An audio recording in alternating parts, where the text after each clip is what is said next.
ಇವರ ನೆಕ್ಸ್ಟ್ ಪರಿಸ್ಥಿತಿ ಅಂತ ಇಂಥವರನ್ನು ನೋಡುವವರು ಯಾರು? ಜಿಲ್ಲಾಸ್ಪತ್ರೆ ತಿಂಗಳಿಗೆ ಒಂದು 20ಕ್ಕೂ ಅಪರಿಚಿತ ವ್ಯಕ್ತಿಗಳು ದಾಖಲಾಗ್ತಾರೆ.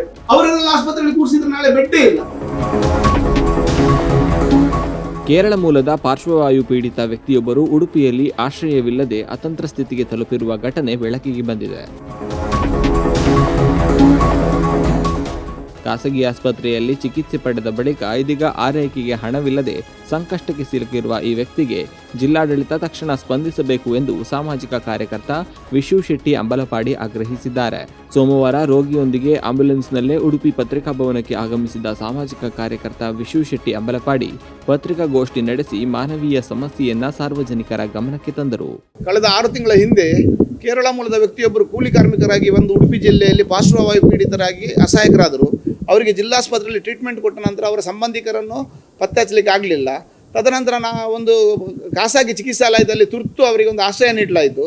ಆದರೆ ಈವರೆಗೆ ಯಾವುದೇ ಒಂದು ಸಂಬಂಧಿಕರು ಪತ್ತೆಯಾಗದಿರುವುದರಿಂದ ನಾನೀಗ ಜಿಲ್ಲಾಡಳಿತದ ಮೊರೆ ಹೋಗಿ ಹೇಳುವುದೇನೆಂದರೆ, ಇವರ ನೆಕ್ಸ್ಟ್ ಪರಿಸ್ಥಿತಿ ಅಂತ ಇಂಥವರನ್ನು ನೋಡುವವರು ಯಾರು? ಯಾಕಂದರೆ ನಾವು ಗಮನಕ್ಕೆ ತಂದರೂ ಕೂಡ ಈವರೆಗೆ ಯಾವುದೇ ಒಂದು ಪ್ರಯೋಜನ ಆಗಲಿಲ್ಲ ಇಲಾಖಾಧಿಕಾರಿಗಳಿಂದ. ಇವರಿಗೆ ನಾವು ಸರ್ಕಾರದ ಅನುದಾನಿತ ಆಶ್ರಮದಲ್ಲಿ ನಾವು ಕೇಳಿದರೆ ಅವರು ಹೇಳ್ತಾರೆ ಮಲಗಿರುವವರು ನಮಗೆ ಆಗುವುದಿಲ್ಲ, ಅವರ ಕೆಲಸ ಅವರು ಮಾಡುವವರಿದ್ದರೆ ಮಾತ್ರ ನಾವು ತಗೊಳ್ತೇವೆ ಅಂತ. ಹಾಗಾದರೆ ಪಾರ್ಶ್ವವಾಯು ಪೀಡಿತರಾಗಿ ಬಿದ್ದವರನ್ನು ರಕ್ಷಣೆ ಮಾಡುವವರು ಯಾರು? ಇವತ್ತು ಅಧಿಕಾರಿಗಳಿಗೆ ಮನೆಗೆ 7-8 ಜನ ಕೆಲಸಕ್ಕೆ ಇಡಲಿಕ್ಕೆ ಅವಕಾಶ ಉಂಟು. ಆದರೆ ಇಂಥವರನ್ನು ನೋಡಲಿಕ್ಕೆ ಒಂದು ಸರ್ಕಾರ ಅನುದಾನಿತ ಆಶ್ರಮದಲ್ಲಿ ಒಂದು 2 ಜನ ಹಾಕಲಿಕ್ಕೆ ಅವಕಾಶ ಇಲ್ವಾ? ಅಥವಾ ಒಂದು ಖಾಸಗಿ ಆಶ್ರಮದಲ್ಲಿ ಆದರೂ ಹಾಕಿ ಇವರನ್ನು ಒಂದು ಪೇಮೆಂಟ್ ಸರ್ಕಾರ ಮಾಡುವಂಥ ಜಿಲ್ಲಾಡಳಿತ ಮಾಡುವಂಥ ವ್ಯವಸ್ಥೆ ಮಾಡಬೇಕು. ಇವರು ನೊಂದು ಮೊನ್ನೆ ಒಬ್ಬರು ಪಾರ್ಶ್ವವಾಯು ಅವರು ಹೇಳ್ತಾರೆ, ನಮಗೆ ಬದುಕಲಿಕ್ಕೆ ಆಗುವುದಿಲ್ಲ ಶೆಟ್ಟರ್, ದಯಮಾಡಿ ನನ್ನನ್ನು ಕಾಡಿಗೆ ಬಿಡಿ, ಆ ಚಿರತೆ ಆದರೂ ನನ್ನನ್ನು ತಿಂದು ನಾನೊಂದು ಉಪಯೋಗ ಆಗಿ ಹೋಗ್ತೇನೆ ಅಂತ. ಅಂತಹ ಒಂದು ಕರುಣಾಜನಕ ಪರಿಸ್ಥಿತಿ ಕಟ್ಟಕಡೆಯ ವ್ಯಕ್ತಿಯನ್ನು ರಕ್ಷಣೆ ಮಾಡುವಲ್ಲಿ ಖಂಡಿತ ಕೇಂದ್ರ ಸರ್ಕಾರ ಮತ್ತು ರಾಜ್ಯ ಸರ್ಕಾರದ ವಿವಿಧ ಒಂದು ಕೊಡುಗೆ ಅಥವಾ ಅನುದಾನದಲ್ಲಿ ಮಾಡಲಿಕ್ಕೆ ಆಗ್ತದೆ.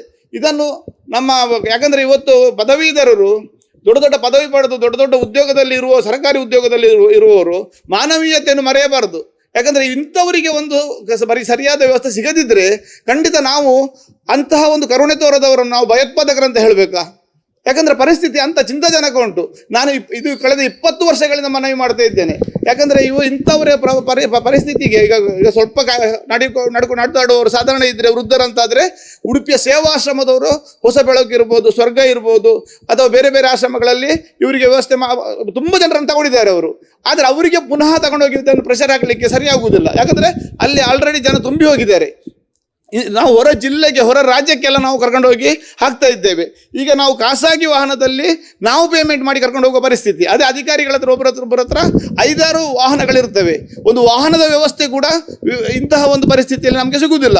ಹಾಗಾಗಿ ಇವರಿಗೆ ಬೇಕಾಗುವಂಥ ಒಂದು ವ್ಯವಸ್ಥೆಯನ್ನು ಕೂಡಲೇ ಸಂಬಂಧಪಟ್ಟ ಅಧಿಕಾರಿಗಳು ಹಾಗೂ ನಮ್ಮ ಉಡುಪಿ ಜಿಲ್ಲೆಯ 5 ಶಾಸಕರು ಕೂಡ ಈ ಬಗ್ಗೆ ಗಮನ ಹರಿಸಬೇಕಂತ ನಾನು ಆಗ್ರಹ ಮಾಡ್ತಾ ಇದ್ದೇನೆ. ಜಿಲ್ಲಾಸ್ಪತ್ರೆಯಲ್ಲಿ ಕೂರಿಸುವುದು ಸರಿಯಲ್ಲ. ಯಾಕಂದ್ರೆ ಜಿಲ್ಲಾಸ್ಪತ್ರೆ ಹೇಳೋದು ಆಶ್ರಮ ಅಲ್ಲ. ಈಗ ಜಿಲ್ಲಾಸ್ಪತ್ರೆ ತಿಂಗಳಿಗೆ ಒಂದು 20ಕ್ಕೂ ಅಪರಿಚಿತ ವ್ಯಕ್ತಿಗಳು ದಾಖಲಾಗ್ತಾರೆ. ಅವರೆಲ್ಲ ಆಸ್ಪತ್ರೆಯಲ್ಲಿ ಕೂರಿಸಿದ್ರೆ ನಾಳೆ ಬೆಡ್ಡೇ ಇಲ್ಲ. ಒಂದೇ ತಿಂಗಳಲ್ಲಿ ಬೆಡ್ ಎಲ್ಲ ಫುಲ್ ಆಗಿ ಹೋಗ್ತದೆ. ಜಿಲ್ಲಾಸ್ಪತ್ರೆಯಲ್ಲಿ ಇವರನ್ನು ಕೂರಿಸಲಿಕ್ಕೆ ಬರುವುದಿಲ್ಲ, ಅಲ್ಲಿ ಟ್ರೀಟ್ಮೆಂಟ್ ಮಾತ್ರ. ಆದ್ರೆ ನೆಕ್ಸ್ಟ್ ಅವರನ್ನು ಎಂತ ಮಾಡಬೇಕು? ಇದಕ್ಕೆ ವ್ಯವಸ್ಥೆಯೇ ಇಲ್ಲ.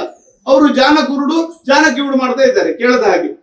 ನಿಜವಾಗಿ ನಾವು ಇಷ್ಟು ಕೂಗಿದ್ದಕ್ಕೆ ಅವರಿಗೆ ವ್ಯವಸ್ಥೆ ಒಂದು ವಾಹನದ ವ್ಯವಸ್ಥೆ ಮಾಡಿಕೊಡುವುದಿಲ್ಲ.